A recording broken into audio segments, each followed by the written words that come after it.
20 महत्वपूर्ण प्रश्न। जय हिंद। स्वागत है आपका हमारे YouTube चैनल पर।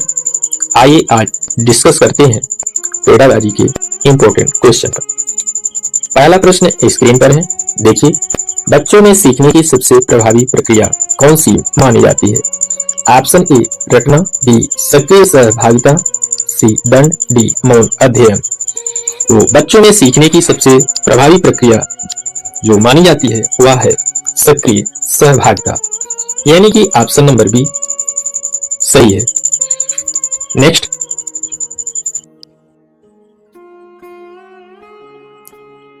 निम्न में से कौन सा सतत एवं व्यापक मूल्यांकन का उद्देश्य है? ऑप्शन ए केवल परीक्षा लेना, बी केवल अंक देना, सी समग्र विकास करना, डी बच्चों को दंड देना। तो सतत एवं व्यापक मूल्यांकन का उद्देश्य होता है समग्र विकास करना, यानी कि option number C is the right answer. जो सीसीई है इसमें शैक्षिक एवं शैक्षिक दोनों पक्ष शामिल होते हैं। निरंतर मूल्यांकन पर बल दिया जाता है और तनाव मुक्त शिक्षा को बढ़ावा मिलता है। ओके, आइए नेक्स्ट देखते हैं। कक्षा में शिक्षक की भूमिका कैसी होनी चाहिए? ऑप्शन ए नियंत्रक, बी मार्गदर्शक, सी दंडदाता, डी परीक्षक। तो देखिए, जो कक्षा में शिक्षक की भूमिका होनी चाहिए वह है मार्गदर्शक की, यानी कि बी ऑप्शन सही है। आधुनिक शिक्षा में शिक्षक फैसिलिटेटर होता है, बच्चों को खोज आधारित अधिगम हेतु प्रेरित करता है और लोकतांत्रिक वातावरण बनाता है। नेक्स्ट, समस्या समाधान विधि का मुख्य उद्देश्य क्या है? ऑप्शन ए रटाना, बी सोचने की क्षमता विकसित करना, सी दंड देना, डी अनुशासन बनाए रखना। तो इस प्रश्न का सही उत्तर होगा ऑप्शन नंबर बी, यानी कि समस्या समाधान विधि का मुख्य उद्देश्य है सोचने की क्षमता विकसित करना। जो क्रिटिकल थिंकिंग है उसको इससे बढ़ावा मिलता है और बालक सक्रिय रूप से समाधान खोजता है। इसमें अनुभव आधारित अधिगम विकसित होते हैं। ओके, आइए नेक्स्ट देखते हैं। बच्चों में जिज्ञासा विकसित करने के लिए शिक्षक को क्या करना चाहिए? ऑप्शन ए प्रश्न पूछने से रोकना, बी केवल व्याख्यान देना, सी प्रश्न पूछने हेतु प्रेरित करना, डी दंड देना। तो इस प्रश्न का सही उत्तर होगा ऑप्शन नंबर सी, यानी कि बच्चों में जिज्ञासा विकसित करने के लिए शिक्षक को प्रश्न पूछने हेतु प्रेरित करना चाहिए। प्रश्न पूछना सीखने का आधार होता है और इससे बच्चों का आत्मविश्वास बढ़ता है। ओके, आइए नेक्स्ट देखते हैं। कक्षा में विविधता का अर्थ है ऑप्शन ए सभी बच्चे समान होना, बी बच्चों की विभिन्न क्षमताएं होना, सी केवल भाषा में अंतर, डी केवल आयु में अंतर। तो कक्षा में जो विविधता का अर्थ है वह है बच्चों की विभिन्न क्षमताएं होना, यानी कि ऑप्शन नंबर बी सही है। प्रत्येक बालक अलग प्रकार से सीखता है और विविधता महत्वपूर्ण होती है। इसमें शिक्षक को अलग अलग रणनीतियां अपनानी चाहिए। ओके, नेक्स्ट, निम्न में से कौन सी अच्छी प्रेरणा तकनीक है? ऑप्शन ए अपमान करना, बी तुलना करना, सी प्रशंसा करना, डी दंड देना। तो देखिए, जो अच्छी प्रेरणा तकनीक है वह है प्रशंसा करना, यानी कि ऑप्शन सी सही है। सकारात्मक पुनर्बलन प्रभावी होता है और इससे बच्चों में आत्मविश्वास बढ़ता है तथा सीखने की रुचि विकसित होती है। ओके, आइए नेक्स्ट देखते हैं। बालक केंद्रित शिक्षा में शिक्षक क्या करता है? ऑप्शन ए केवल बोलता है, बी बच्चों को निष्क्रिय रखता है, सी सीखने में सहयोग करता है, डी केवल परीक्षा लेता है। देखिए, बालक या बाल केंद्रित शिक्षा में शिक्षक सीखने में सहयोग करता है, यानी कि ऑप्शन नंबर सी सही है। शिक्षक सहायक एवं मार्गदर्शक होता है। बच्चों की रुचि एवं आवश्यकता पर ध्यान देकर एक्टिविटी बेस्ड लर्निंग को बढ़ावा दिया जाता है। ओके, नेक्स्ट, निम्न में से कौन सा अधिगम का अच्छा संकेतक है? ऑप्शन ए केवल रटना, बी व्यवहार में परिवर्तन, सी केवल परीक्षा अंक, डी मौन रहना। तो अधिगम का जो अच्छा संकेतक है वह है व्यवहार में परिवर्तन, यानी कि option number B is the right answer. देखिए, अधिगम से स्थायी परिवर्तन आता है और अनुभव आधारित परिवर्तन महत्वपूर्ण होते हैं। ठीक है, जो सीखने का वास्तविक परिणाम है वह व्यवहार में दिखता है। ठीक है, आइए नेक्स्ट देखते हैं। निम्न में से कौन सी शिक्षण सामग्री प्रभावी मानी जाती है? ऑप्शन ए केवल पाठ्यपुस्तक, बी टीएलएम, सी दंड, डी गृह कार्य। वो शिक्षण सामग्री जो प्रभावी मानी जाती है वह है टीएलएम, यानी कि टीचिंग लर्निंग मटेरियल। ये जो टीएलएम है कई प्रकार के होते हैं, जैसे दृश्य या श्रव्य, दृश्य श्रव्य दोनों। तो जो दृश्य सामग्री है वह सीखने को रोचक बनाती है, इससे बच्चों की सहभागिता बढ़ती है तथा अवधारणाएं स्पष्ट होती हैं। ओके, आइए नेक्स्ट देखते हैं। निम्न में से कौन सा उच्च स्तरीय चिंतन कौशल है? ऑप्शन ए याद करना, बी समझना, सी विश्लेषण करना, डी दोहराना। तो देखिए, जो उच्च स्तरीय चिंतन कौशल है वह है विश्लेषण करना, यानी कि ऑप्शन सी सही है। हायर ऑर्डर थिंकिंग स्किल कहा जाता है और यह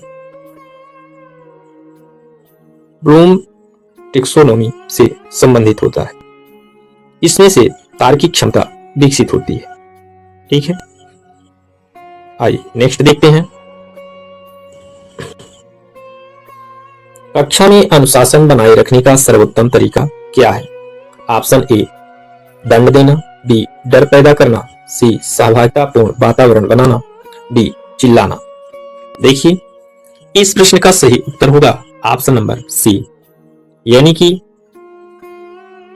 कक्षा में अनुशासन बनाए रखने का जो सर्वोत्तम तरीका है वह सहभागितापूर्ण वातावरण बनाना है। बच्चों को दंड नहीं देना है, डर पैदा नहीं करना है और ना उन पर चिल्लाना है। ठीक है, सकारात्मक वातावरण से अनुशासन बढ़ता है, बच्चों में जिम्मेदारी की भावना भी आती है और लोकतांत्रिक कक्षा प्रबंधन प्रभावी होता है। आइए नेक्स्ट देखते हैं। सीखने में त्रुटियां किसका संकेत हैं? ऑप्शन ए असफलता, बी सीखने की प्रक्रिया, सी दंड की आवश्यकता, डी कमजोरी। तो सीखने में त्रुटियां सीखने की प्रक्रिया का संकेत होती हैं, यानी कि ऑप्शन बी सही है। गलतियों से सीखने का अवसर मिलता है और शिक्षक को सुधारात्मक प्रतिक्रिया देनी चाहिए, यानी कि कहना चाहिए कि सीखने में जो त्रुटियां हैं वो सीखने का हिस्सा होती हैं। आइए नेक्स्ट देखते हैं। निम्न में से कौन सा फॉर्मेटिव असेसमेंट का उदाहरण है? ऑप्शन ए वार्षिक परीक्षा, बी बोर्ड परीक्षा, सी कक्षा गतिविधि, डी अंतिम परिणाम। तो इस प्रश्न का सही उत्तर होगा ऑप्शन नंबर सी, यानी कि फॉर्मेटिव असेसमेंट का उदाहरण है कक्षा की गतिविधि। यह सतत मूल्यांकन का भाग होती है और सीखने में सुधार हेतु उपयोगी होती है। आइए नेक्स्ट देखते हैं।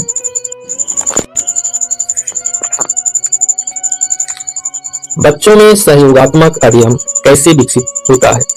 ऑप्शन ए अकेले बैठाकर, बी समूह कार्य द्वारा, सी दंड द्वारा, डी मौन अभ्यास द्वारा।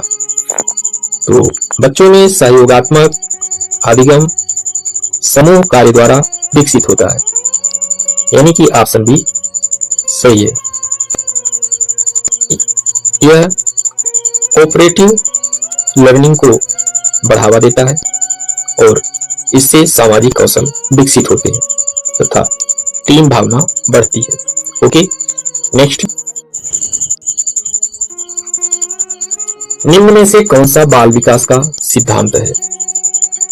ऑप्शन ए विकास निरंतर होता है, बी विकास रुक रुक कर होता है, सी सभी बच्चे समान गति से बढ़ते हैं, डी विकास केवल शारीरिक होता है।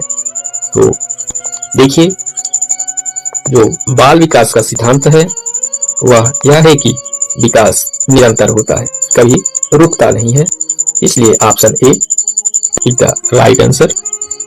विकास जन्म से मृत्यु तक चलता है, विभिन्न आयामों में परिवर्तन होता रहता है और वृद्धि एवं विकास ये अलग अवधारणाएं हैं।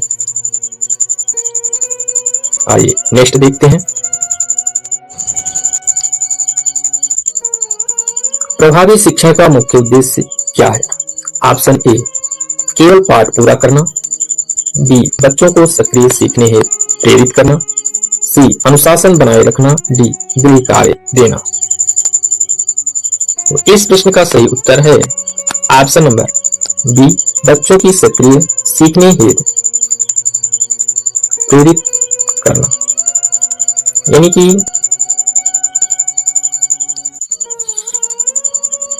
सक्रिय अधिगम अधिक स्थायी होता है और इसमें छात्र सहभागिता आवश्यक होती है। यह आधुनिक शिक्षण का प्रमुख लक्ष्य है। ठीक है, नेक्स्ट। समावेशी कक्षा में शिक्षक को क्या करना चाहिए?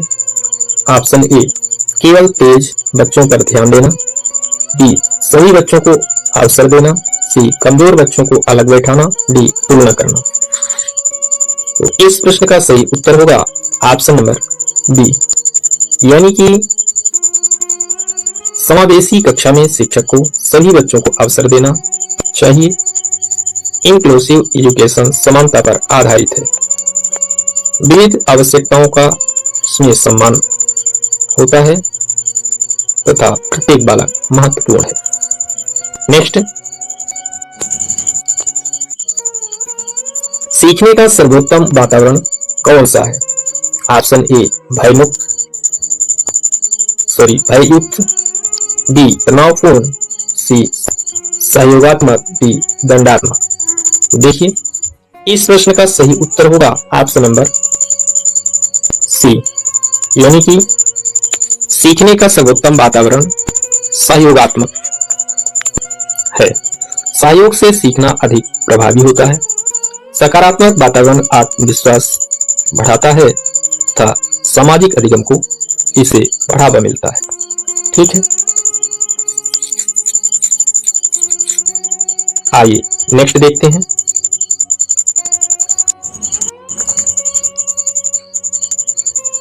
अच्छा शिक्षक किसे माना जाता है? ऑप्शन ए जो केवल पढ़ाए, बी जो बच्चों को प्रेरित करे, सी जो दंड दे, डी जो केवल परीक्षा ले। तो सही ऑप्शन इसमें आप कौन सा है? देखिए, अच्छा शिक्षक जो केवल पढ़ाए वह नहीं हो सकता, जो दंड दे वह भी नहीं हो सकता, जो केवल परीक्षा ही ले वह भी अच्छा शिक्षक नहीं हो सकता। अच्छा शिक्षक जो बच्चों को प्रेरित करे वही होता है। ठीक है, इस प्रकार बी सही ऑप्शन है। प्रेरणादायक शिक्षक प्रभावी अधिगम कराता है, बच्चों की रुचि एवं क्षमता भी विकसित करता है। राष्ट्र निर्माण का आधार शिक्षक ही है। ठीक है, तो इस प्रकार 20 प्रश्नों का अध्ययन आप किए। आज इतना ही, मिलेंगे पुनः नेक्स्ट वीडियो में। यदि इस वीडियो में कहीं कोई त्रुटि रह गई हो तो कृपया एक प्यारा सा कमेंट कर सुझाव कमेंट बॉक्स में दें। वीडियो को लाइक करें और चैनल को सब्सक्राइब कर लें। धन्यवाद।